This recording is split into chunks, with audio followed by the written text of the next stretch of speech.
In today's video, I am going to teach you how to read the bid and ask price on Pepperstone. To begin, make sure you are already logged into your Pepperstone Trader platform. Once you are inside the platform, go to the Watch Lists panel.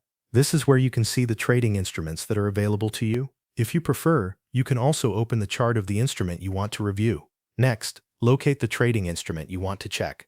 Select that instrument so its current pricing information is clearly visible. After selecting it, look closely at the prices shown either in the watch list or in the new order panel. These are the live market prices for that instrument. You will usually see two prices displayed. The first is the bid price. The bid price is the price at which you can sell the instrument. If you want to open a sell trade, this is the price the market is offering to buy from you.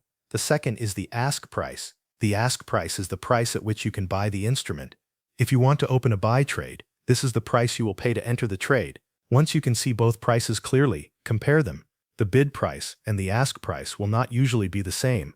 The ask price is normally slightly higher than the bid price. That difference between the two prices is called the spread.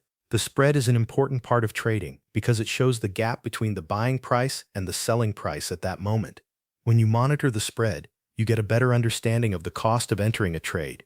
As you continue watching the instrument, you will notice that the bid and ask prices update in real time. This happens because the market is constantly moving. Prices can change very quickly, especially during active trading hours or when there is major market activity. Before placing a trade, take a moment to monitor both the bid and ask prices.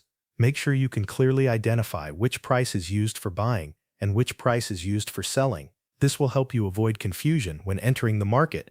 After reviewing the live prices, confirm that you can clearly recognize the bid price, the ask price, and the spread for your selected trading instrument. Once you understand these three values, reading prices on Pepperstone Trader becomes much easier. Thanks for watching. That covers everything you need to know.